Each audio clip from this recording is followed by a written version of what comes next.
세기를 섬고 시편 9편 1절 말씀 우리 함께 암송하겠습니다. 내가 전심으로 여호와께 감사하오며 주의 모든 기사를 전하리이다. 아멘. 공동번역 성경에선 이렇게 말씀합니다. 야훼여, 이 마음을 다 바쳐 감사드립니다. 몸소 하신 기막힌 일들 남김없이 빠짐없이 전하리이다. 9월의 마지막 토요일, 오늘 이 하루 동안 하나님이 우리 각자에게 베풀어 주신 감사의 은혜 남김없이 빠짐없이 깨달을 뿐만 아니라 전하는 일에 성공하는 은총의 하루가 되시기를 함께 소망합니다. 이런 믿음으로 오늘 읽어야 할 말씀, 사도행전 7장과 8장 말씀입니다. 특별히 우리가 묵상할 주제를 8장 30절에서 나누고자 합니다. 빌립이 달려가서 선지자 이사야의 글 읽는 것을 듣고 말하되 읽는 것을 깨닫느냐. 읽는 것을 깨닫느냐. 사도행전 8장을 가리켜서 사마리아 지역에 임하신 성령, 사도행전 2장에서는 예루살렘에 임한 성령입니다. 이제 그 성령이 예루살렘을 벗어난 사마리아 지역에 스데반의 죽음으로 인해서 핍박을 받게 될 때 이제 사도들이 흩어집니다. 사마리아 땅에 성령의 임재가 임하는 말씀을 우리에게 알려줍니다. 특별히 이 빌립과 내시의 관계, 우리가 이 관계를 통해서 하나님의 성령이 복음을 어떻게 확장시켜 가는가를 바르게 이해해야 합니다. 이미 하나님은 복음이 펼쳐질 계획을 갖고 계셨습니다. 저 먼 이디오피아의 간다게 여왕의 국고를 맡은, 요즘으로 말하면 경제기획원 재정을 맡은 장관이 예루살렘으로 올라옵니다. 그리고 예루살렘을 방문하고 다시 이 에티오피아로 돌아가는 길에 마차를 타고 가면서 이사야의 글을 읽고 있었습니다. 이 빌립과 내시라고 하는, 그래서 이 깨닫느냐, 이 기노스코라고 하는 이 단어는 물론 아는 것도 포함이 됩니다. 성경에서는 이 기노스코가 좀 더 확산되면 신비한 것을 안다. 더 나아가면 하나님을 안다, 그런 뜻입니다. 하나님의 말씀을 읽을 때 우리가 오늘 빌립과 내시의 관계를 통해서 이 말씀에 대한 세 단계를 기억해 주시기 바랍니다. 첫 번째 단계는 말씀을 읽는 단계입니다. 읽는다. 두 번째 단계는 말씀을 깨닫는다. 깨닫는다고 하는 것은 지식과 정보를 얻는 것이 아니라 살아계신 하나님을 만나는 것, 예수님의 음성을 듣는 것을 우리에게 알려줍니다. 그리고 세 번째 단계가 읽고 깨달은 것을 드러내는 단계, 우리의 몸으로 우리의 삶을 통해서 고백하는 단계, 그것을 오늘 사도행전 8장에서 어떻게 우리에게 말씀하셨느냐. 39절 말씀에 보면 내시는 흔연히 길을 가므로, 여기 흔현이 이 단어가 카이로 이런 단어입니다. 쉽게 번역하면 기쁘게. 이사야 선지자의 글을 읽다가 빌립을 통해서 깨달았습니다.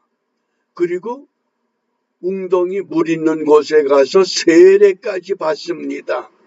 그러자 하나님의 능력이 빌립을 취해가고 이제 넷이만 혼자 남아 있습니다. 근데 그 넷이가 흔연히 길을 간다. 기쁘게 길을 간다는 겁니다. 뭐 때문에? 내가 빨리 내 고향 땅에 가서 이 복음을 전해야 되겠구나. 그래서 읽는 단계, 깨닫는 단계, 드러내는 단계. 어떻게? 흔연히 기쁘게 카이로라고 하는. 그런데 성경은 지금 이 넷이라고 하는 이 용어로 이 사람을 설명하고 있습니다. 넷이가 어떤 사람입니까? 헬라어 성경에서 이 넷이를 유누코스, 여기서 영어에 eunuch, 유넉이라고 하는 단어가 파생됩니다. 이게 고자란 뜻입니다. 구약시대 율법은 고자는 성전 제사에 참여할 수 없는 사람들입니다. 그런데 이사야 56장 4절부터 7절 말씀에 보면 놀라운 선언을 하고 있습니다. 여호와께서 이같이 말씀하시기를 나의 안식일을 지키며 나를 기뻐하는 일을 선택하며 나의 언약을 굳게 잡는 고자들에게는 율법은 고자는 제사 회중의 무리에 참여하지 못하도록 하시는데 내가 내 집에서 내 성 안에서 자녀보다 나은 기념물과 이름을 주며 영영한 이름을 주어 끊치지 않게 할 것이다. 이게 복음이라는 겁니다. 율법이 금한 것을 지금 놀라운 이 고자들에게 그 다음에 6절과 7절입니다.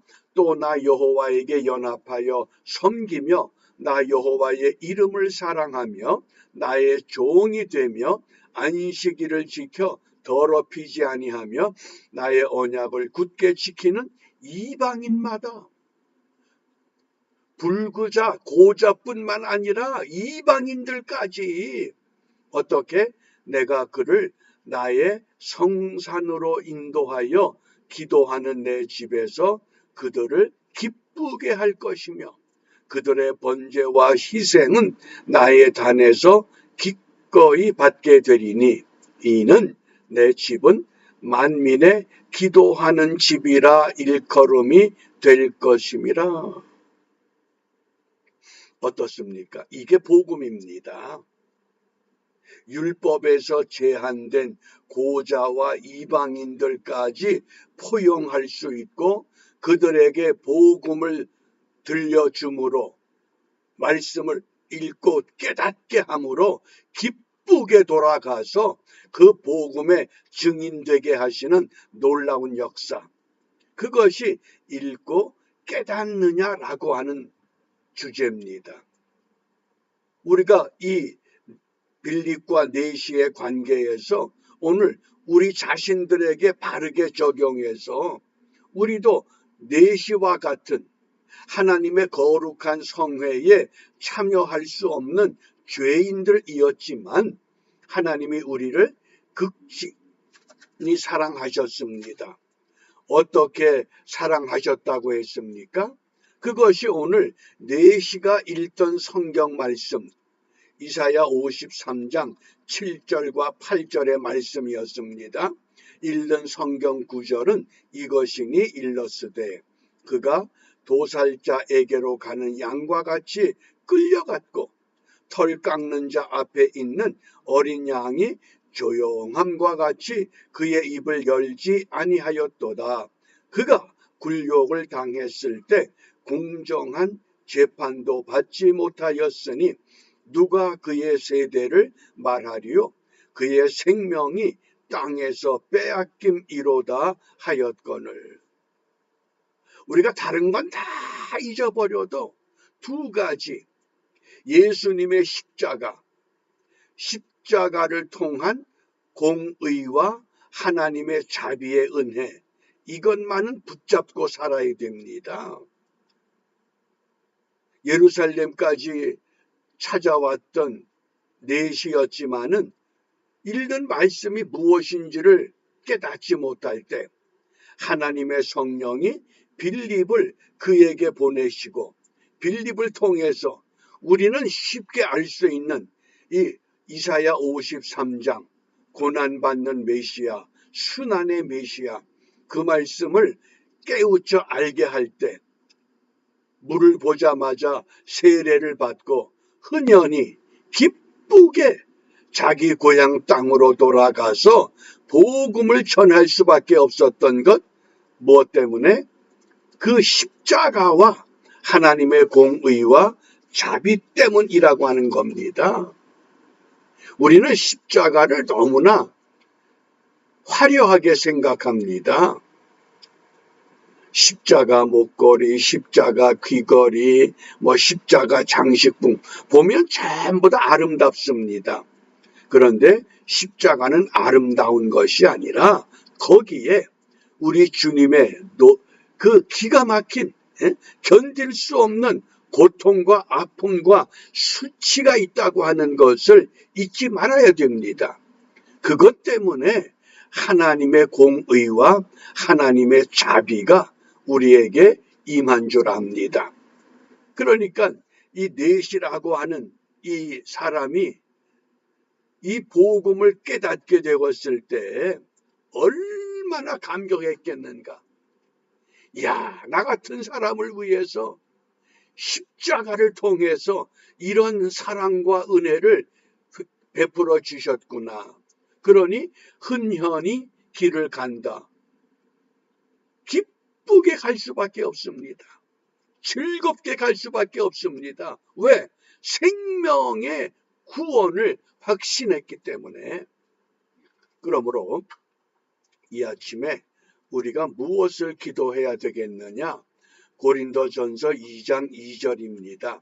내가 너희 중에서 예수 그리스도와 그의 십자가에 못 박히신 것 외에는 아무것도 알지 아니하기로 작정하였음이라. 아멘.